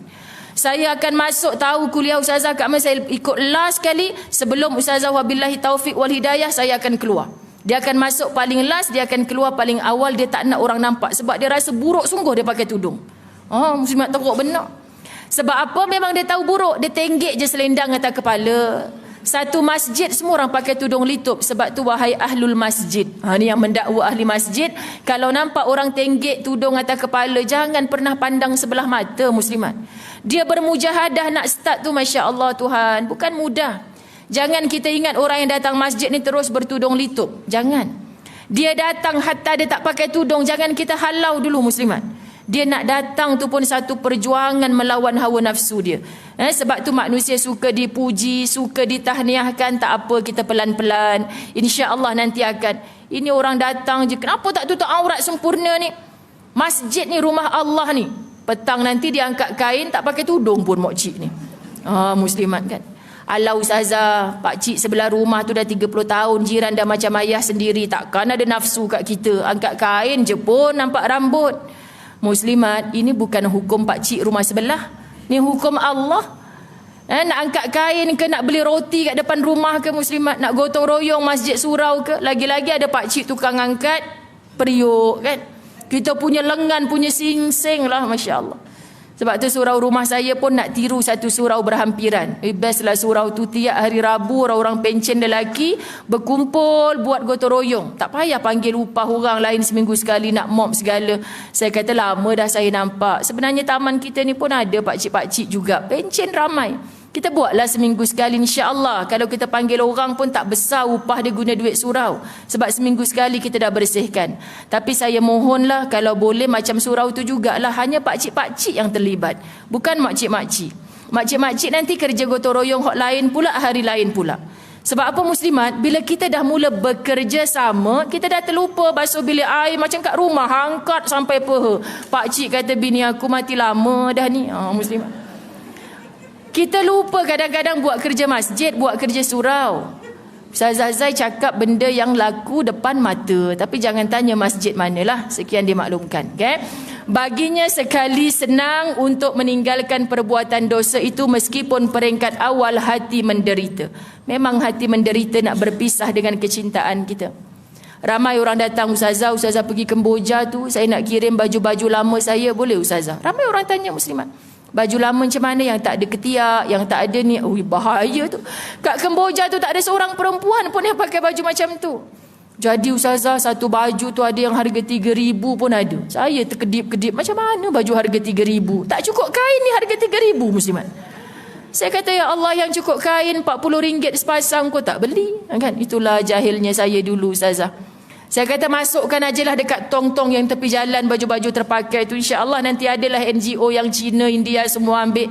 Muslimat, ataupun bagi dekat tailor kita yang tukang jahit perca-perca kain tu buat alas kaki. Ustazah jangan hina 3,000 ni dulu. Maknanya kita jangan bagi pada wanita Islam, muslimat yang sudah belajar menutup aurat, tiba-tiba nampak ni 3,000 ni, pakai malam ni je lah, try sekali. Tengah dia pakai, mati. Kita menyumbang kepada matinya dalam maksiat. Faham ke tak faham? Sebab itulah kita nak sebut hati-hati. Kadang kita terlalu mengikut hati. Oleh kerana dapat pimpinan dari Allah, akhirnya ia dapat meninggalkan segala larangan itu dengan melakukan taubat yang sungguh-sungguh. Ini kita minta taufik dan hidayah. Hanya Allah yang beri bantu kekuatan untuk kita terus beramal sungguh-sungguh dengan taubatan nasuha. Sebab tu ada orang bertaubat, jatuh balik, gagal balik, kawan dia tarik balik, muslimat. Ustazah Zai pergi satu tempat, disuruh pimpin Qiyamul Lail. Jatuh air mata saat bersalam. Kamu umur berapa sayang? 14 tahun. Perutnya membuyut, mengandung anak orang, muslimat. Duduk dekat satu rumah perlindungan, 12 tahun, 13 tahun, 14 tahun. Ustazah, kami diamanahkan untuk jaga anak-anak ni 6 bulan saja. Setelah proses kelahiran, mereka sihat, anaknya dibagi pada orang lain, mereka kena keluar. Sebab nak tanggung mereka makan 5 kali sehari ni, ustazah. Ini pakai duit kerajaan negeri ni, bukan mudah. Jadi saya kata, ya Allah, lepas tu apa yang jadi? Anak dah bagi ke orang lain. Ada 3 orang dalam ni, ustazah, yang datang kali keempat. Faham tak maksud muslimat? Keluar dia jumpa kawan-kawan sebab mak ayah dah buang anak, tak mengaku anak, dah mengandung anak luar nikah. Tolonglah ibu ayah, sudah buat satu dosa, kenapa nak tambah satu dosa lagi? Dia tak terima anak, conteng arang pada keluarga, muslimat. Jadi anak-anak ni jumpa balik kawan-kawan, berpeleseran, mengandung lagi anak orang lain. Tahu ada satu tempat. Sampai saya membuang dekat mana ya muslimat? Nampak dekat pintu tandas tu. Bahasa dia saya tak ingat apa, tapi lebih kurang maksud, kalaulah perempuan yang sedang dalam tandas tu terbersalin anak, muslimat, dia suruh kontak number ni. Maknanya jangan buang, jangan flash anak dalam jamban kontak. Saya kata 2 keadaan ni. Satu sihat, satu tak sihat. Kalau dah ada siap nombor telefon macam ni, muslimat, budak yang tidak ada iman dan ilmu akan kata, wah senang je, buat je baby, hantar je nombor telefon ni. Buat je baby, hantar nombor telefon ni. Ini satu penyakit yang kita risau akhir zaman. Maksiat dilindungi, muslimat, tapi orang yang nak bertaubat kepada Allah tidak mendapat perlindungan. Ini yang paling kita takut akhir zaman. Baik, kita baca satu perenggan lagi. Bagaimanakah keadaan yang mendorong dirinya untuk bertaubat? Kita perlu menuntut ilmu. Betul tak muslimat? Orang tanya soalan panjang ke pendek ke, muslimat, orang tanya apa tips ustazah, macam mana cara ustazah, saya akan sebut tolong mendalami ilmu. Jangan hanya pegang handphone kat tangan YouTube. Hukum berzina, contoh muslimat. Dia nak tahu satu benda, sekarang ni Google je lah. Ustaz Google kan ada, ustazah Googleiah kan ada. Macam tu je jawapan dia. Tak payah pergi majlis ilmu, tak sama. Hadiri majlis ilmu, mengaji kitab, muslimat. Kalau nak belajar kitab fiqah, bab taharah minal awal, kita belajar balik bab wuduk, mandi hadas. Kita akan tahu, oh hikmah Allah suruh mandi wajib macam ni rupa. Oh hikmah kenapa yang wajib 4 anggota saja dalam wuduk, yang lainnya sunat. Kita dapat nampak satu persatu. Tapi kalau kita belajar benda yang ringkas-ringkas ni, muslimat dirahmati Allah, kita akan belajar dengan nafsu. Apa yang mengikut kepentingan kita, kita follow rapat-rapat. Apa yang rasa payah nak ikut ni, tak sukalah, tak nak ikut. Bila kita belajar kulit ke kulit kitab, muslimat, kita tahu, oh yang ni memang selama ni aku buat. Oh yang ni selama ni aku tak buat. Walaupun aku tak suka, rupanya apa yang Allah suka. Aku nampak dah satu persatu. Kita akan pujuk hati kita. Biar lambat, asal kita dapat ilmu yang bermanfaat. Sabarlah dalam mendalami ilmu. Jangan datang Masjid Ibn Abbas ni, muslimat dirahmati Allah, baru muka surat 33. Ustazah Zai kata nak sampai muka surat 200 lebih ni, tunggu mungkin 10 tahun lagi. Contoh, dia pun, ustazah, kat mana kuliah ustazah yang dah sampai muka surat 200? Main skip je. Ingat ada jalan shortcut menuju syurga. Adakah muslimat? Tak ada jalan shortcut menuju syurga. Saya kempen kitab 50 ciri munafik yang telah Ibnu Abbas habiskan. Baru saya nak start di surau rumah saya sendiri. Tiap hari Selasa petang, minggu yang ketiga, muslimat. Tiap Selasa petang minggu ketiga. Baru nak start ni bulan ni. Jadi saya kempen sebab dalam kitab itu ringkas, muslimat dirahmati Allah, tetapi masuk ke dalam hati. Santai tetapi sampai mesej-mesej dia. Tapi orang yang dapat satu tak dapat manfaat pun. Sebab tu saya kata mengaji daripada awal ilal akhir. Masa mulakan kitab, ya Allah, aku dah start. Soal nak habis atau tidak itu pilihan engkau, ya Allah. Jangan pernah jemu mengaji, muslimat. Sebab tu dia kata mendorong dirinya untuk bertaubat, kita perlu menuntut ilmu. Okay, nombor 1 ilmu. Mempelajari ilmu asas fardu ain. Fardu ain ni apa? Nak belajar bab wuduk, sembahyang. Ada ibu-ibu menyampah nak belajar. Apa nak panggil ustaz yang hebat tu hanya semata-mata nak ngajar kita solat? Macamlah kita orang tak buat sembahyang. Muslimat sombong. Jangan pernah sombong sebab dalam hal solat ada banyak yang kita belum selesai. Saya mengajar bab makruh dan bab sunat dalam solat, muslimat, dalam kitab fiqh Imam Syafi'i, jilid 1 baru. Belajar bab sunat sebelum start sembahyang, sedang sembahyang, selepas sembahyang. Ada seorang makcik kata, Ustazah, sebelum sembahyang pun ada sunatnya, tengah sembahyang pun ada sunatnya, lepas sembahyang pun ada sunatnya. Ya? Kita tak terfikir selama ni. Kalau macam tu nak belajar bab sunat je, berapa bulan habis, Ustazah? Jangan tanya berapa bulan. Kita nak dapat fahamnya tu, muslimat. Kita belajar bab sunat, rupanya kita terhindar daripada perkara makruh. Kita belajar bab makruh, automatically kita dapat pahala sunat. Rupanya cara Allah menarik macam tu. Subhanallah, ilmu Allah terlalu luas. Jadi bila orang mengaji ni baru nampak. Ada orang kata 6 tahun dah, Ustazah, saya rasa belajar majlis ilmu pergi balik. Tapi setelah 6 tahun baru saya nampak. Hari ni Ustazah mengajar bab ni, saya teringat 3 tahun lepas ada ustaz tu sebut, baru saya faham apa yang ustaz 3 tahun lepas cakap. Setelah hari ni saya dapat linkkan ilmu tu. Subhanallah, ini kuasa Allah melalui ilmunya yang sangat luas. Kita jangan pernah menafikan, muslimat. Ilmu Allah luas. Jangan ambil ni sekerat. Istiqamah dalam belajar. Mempelajari ilmu fardu ain, agama yang terbahagi kepada 3 pengajian penting, iaitu tauhid, fiqh, tasawuf. Ustaz Azai selalu kata tauhid ni apa? Akar satu pokok. Akar ni, muslimat dirahmati Allah, kalau dia kukuh, kita tinggallah musafir 2 minggu, musim kemarau. Kita balik sedihlah, Ustazah, pokok saya mati. Kemudian muslimat, kita masih ada harapan. Manalah tahu, balik musafir pula musim hujan. Hujan. Lepas 2 minggu, bang, keluar pula hijau-hijau lagi. Itu tanda akarnya belum mati. Ini asas akidah tauhid yang cantik. Muslimat, yang tumbuh batangnya, ranting-rantingnya, muslimat, daun-daunnya itu adalah fiqh. Tak cantik satu pokok akar sahaja. Kita mesti nak tengok apa tujuan hijau, mata cantik, kita punya Allahumma salli ala Muhammad, apa nak sebut, pernafasan pun jadi semakin elok, muslimat. Dia kan ada tumbuh-tumbuhan. Nabi pun suka. Kita tanam pohon-pohon hijau jadi indah. Tapi tanya pada diri kita, kalau kita tanam buah, contoh kita beli benih harum manis dekat Perlis, dia kata ni kalau tanam depan rumah akak, lepas 2 tahun agak tinggal nak petik je. Muslimat, jiran tanya, kau tanam apa tu? Tanam pokok. Pokok apa? Harum manis. Kan dia kata, wah, nanti aku boleh tumpang sekali lah. Tapi tak, aku rasa takkan keluar ni harum manis ni, aku rasa daunnya aja. Jiran akan kata apa, muslimat? Dia beli benih harum manis. Kalau kita nak tumpang pokok harum manis, tak payah pergi Perlis. Apa dia ni? Tanam benih harum manis tapi tak nak mengharapkan buah yang indah. Kita menanam pokok itu, muslimat, dengan mengharapkan hasil. Hasilnya itulah tasawuf. Orang yang benar-benar berilmu akan terpamer dengan akhlak yang cantik. Okey, muslimat. Sebab itu ada orang tak ada ilmu tapi akhlaknya mantap, orang akan kenang sampai bila-bila. Ada orang mendakwa ilmu dia tinggi tapi dengan jiran pun biadab, tidak ada akhlak, muslimat. Jiran akan kata bila mati, lega aku, mampu dah orang sebelah ni. Kan macam tu kan kadang. Na'udzubillah min zalik. Tapi bila tengok siapa si mati ni, profesor ni mengajar kitab-kitab ni, kan orang tak pandang ilmunya, tapi hasilnya tu orang nak tengok. Jadi dah pokok harum manis ni, dengan aku sekali dapat manfaat dia. Itu muslimat. Maka setiap kita mesti mempelajari ketiga-tiga ilmu.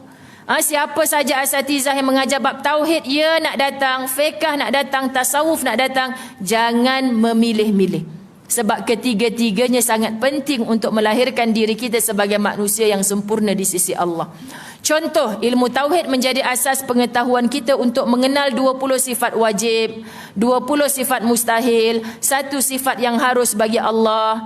Sifat-sifat ni muslimat dirahmati Allah, kita jumpa dalam ketiga-tiga jenis, sama ada tauhid, fiqh dan tasawuf. Okey, jadi kita berhenti di sini. Nanti insya-Allah kita akan pelajari lagi muslimat dirahmati Allah, kenapa manusia ini dah diberi jalan, dah diberi peluang, tetapi masih lagi bergelumang dengan dosa tak kira zahir ataupun batin. Okey, jadi insya-Allah pertemuan pada bulan 4 nanti, tu kata sampai bila nak habis ni Ustazah? Pertemuan bulan 4 nanti mungkin 2 kali pertemuan baru boleh habis tajuk bab yang kelima ini, insya-Allah. Okey, 2 minit lagi nak berakhir. Ada tak yang menderu-deru di dalam jiwa rasa nak meletup? Kalau tak tanya ni memang boleh meletup ni. Kalau tak rasa tak meletup, tak payah tanyalah sebab dah pukul 11 kan. Kalau tak tanya ni memang meletup. Ada yang nak tanya?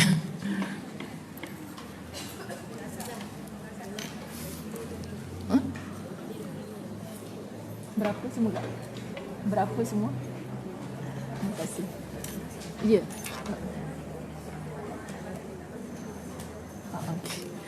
Baik, alhamdulillah kan. Ustazah tanya siapa nak bertanya soalan yang menderu membuak-buak di hati. Kalau tak tanya memang boleh pecah dada. So kesian ibu kita ni nak tanya soalan. Dengar soalan yang boleh pecahkan dada dia kalau dia tak tanya soalan ni. Semua orang berdebar apa soalan.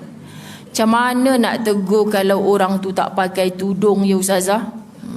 Nanti orang lain kata, ingatkan soalan apa? Aku pun nak tanya soalan sama. Tak adalah hampa nak pecah dada.